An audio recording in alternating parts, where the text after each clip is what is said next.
आप सभी को विधि के यानी कि सोर्सेस ऑफ मुस्लिम लॉ के बारे में बताने जा रहा हूँ। तो there are two types of sources of Muslim law. First of all आपका है प्राइमरी सोर्स और सेकंड है आपका सेकेंडरी सोर्स। तो सबसे पहले आप देखते हैं प्राइमरी सोर्स में कौन कौन से सोर्सेस आते हैं। तो प्राइमरी सोर्सेस में बेसिकली आपका सर्वप्रथम होगा कुरान। कुरान क्या है? कुरान के वो शब्द हैं जो आपको अल्लाह के द्वारा बताए गए थे।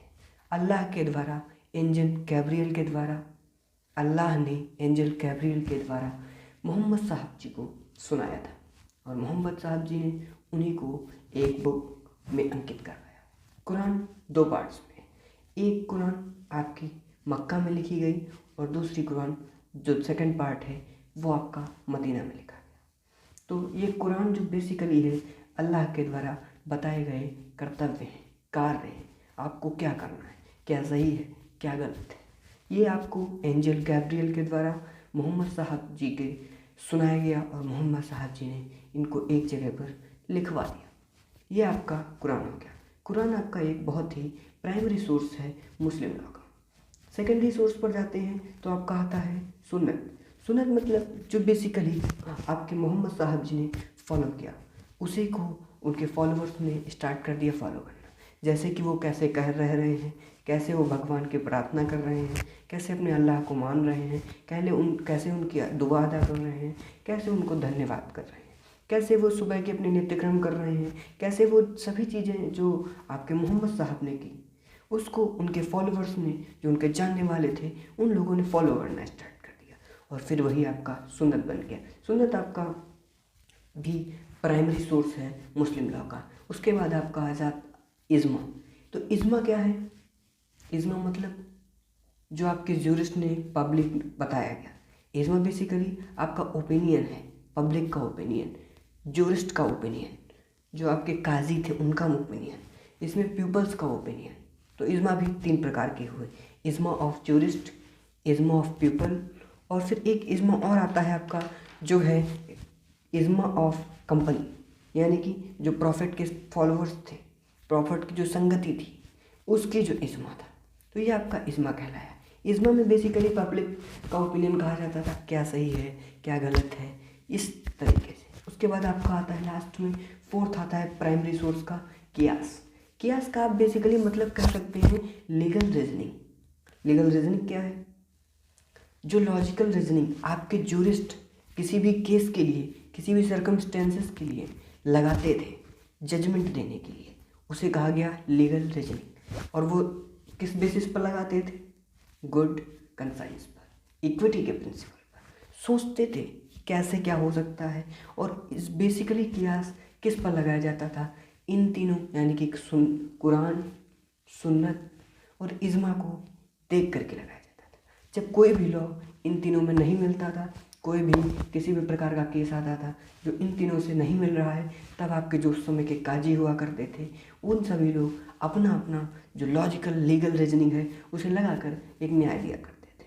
तो ये आपका basically sources of Muslim law यानी कि प्राइमरी सोर्स हुआ। अब चलिए देखते हैं सेकेंडरी सोर्स क्या है मुस्लिम लॉ का। तो सेकेंडरी सोर्स में सबसे पहले तो आपका आ जाएगा कस्टम जो आपका बेसिक बिलीफ्स फॉलो कर रहे हैं आप लोग, ये सब चीज़ें। बेसिक बिलीफ कस्टम क्या है आप लोग सोच रहे होंगे। तो कस्टम वो है, कस्टम बहुत दिनों से आपके प्राचीन समय से जो चीज़ आपके समाज में प्रचलित है, फॉलो की जा रही है, उसमें बिना किसी ब्रेकडाउन के कोई भी उसमें ब्रेकडाउन नहीं हुआ है, वो हमेशा लगातार एक फ्लो में फॉलो किए जा रहे हैं। इसमें कॉन्टिन्यूटी होनी चाहिए, एंशिएंट होना चाहिए और वो पब्लिक पॉलिसी के अपोज में नहीं होना चाहिए, तभी आपका कस्टम लॉ बनने के लायक है। जैसे कि आप सोच रहे होंगे कि मुस्लिम लॉ में बहुत सारे कस्टम्स हैं जो आपके आज लॉ बन चुके हैं। उसके बाद आपका आता है कस्टम को दूसरे नाम से भी जाना जाता है उर्फ। आप मुस्लिम लॉ में इसको कस्टम नहीं पढ़ेंगे, उर्फ पढ़ेंगे। कहीं कहीं आपको कस्टम भी दिया गया हुआ तो वो आप कुछ भी लिख सकते हैं, वो आपके ऊपर डिपेंड है। परंतु अगर आप उर्फ लिख रहे हैं तो ये बहुत ही इम्पैक्टफुल होगा और सामने वाला जो व्यक्ति है इम्पैक्ट से आकर के आपको उसके ऊपर गुड इम्पैक्ट पड़ेगा आपका और वो आपको अधिक मार्क्स दे सकता है। और दूसरा है जुडिशियल डिसीजन यानी कि प्रेसिडेंट जिनको आप बोल सकते हैं। तो जुडिशियल डिसीजंस क्या हैं? जो आपके प्रीवियस कोर्ट ने, एपेक्स कोर्ट ने किसी भी प्रकार के केस में जो आपने न्याय दिया है, जजमेंट दिया है, अपना दिशा निर्देश दिए हैं, उन्हीं को फॉलो करना। उसी प्रकार के दूसरे केस में जो आपके सबऑर्डिनेट कोर्ट्स हैं, लोअर कोर्ट्स हैं, उन सभी के ऊपर वो बाध्यकारी होता है और वो एक प्रकार का लॉ कहलाता है, लॉ बन जाता है। क्योंकि जब आपका एपेक्स कोर्ट यानी कि जो सुप्रीम कोर्ट है वो कोई भी लॉ या केस में जजमेंट दे रहा है तो वो आपका क्या बन गया? लॉ बन चुका है। और उसके बाद आता है आपका लेजिस्लेशन। लेजिस्लेशन आपका बेसिकली कुछ भी हो, आपका जो पार्लियामेंट है वो कोई भी लॉ बनाएगा तो वो सभी पर बाध्य होगा, उसके लिए सभी लायबल होंगे और उसके द्वारा सभी लोग रूल किए जाएंगे। लेजिस्लेशन लेजिस्लेटिव बॉडी होती है, वो आपके लॉ को बनाती है। एग्जीक्यूटिव उन्हीं लॉ को एग्जीक्यूट करती है और जुडिशियरी उन्हीं लॉज को इंटरप्रेट करती है। तो ये आपके basically sources of Muslim law थे, जिसमें आपने पढ़ा प्राइमरी सोर्सेस में कुरान, सुन्नत, इज्मा और कियास, ये आपके प्राइमरी सोर्सेस थे 4। उसके बाद आपने पढ़ा सेकेंडरी सोर्सेस में सबसे पहले आपने पढ़ा कस्टम यानी कि उर्फ। उसके बाद पढ़ा आपने जुडिशियल प्रेसिडेंट यानी कि डिसीजन, जुडिशियल डिसीजन, जिसको आप दूसरा नाम प्रेसिडेंट्स भी कह सकते हैं। तीसरा आपने पढ़ा लेजिस्लेशन, जो एक महत्वपूर्ण है आप सभी के इस जीवन में, इस आधुनिक काल में लेजिस्लेशन ही बहुत सारे नियमों को बना रहा है।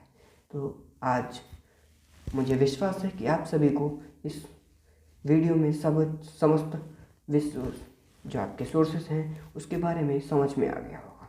चलिए फिर, धन्यवाद।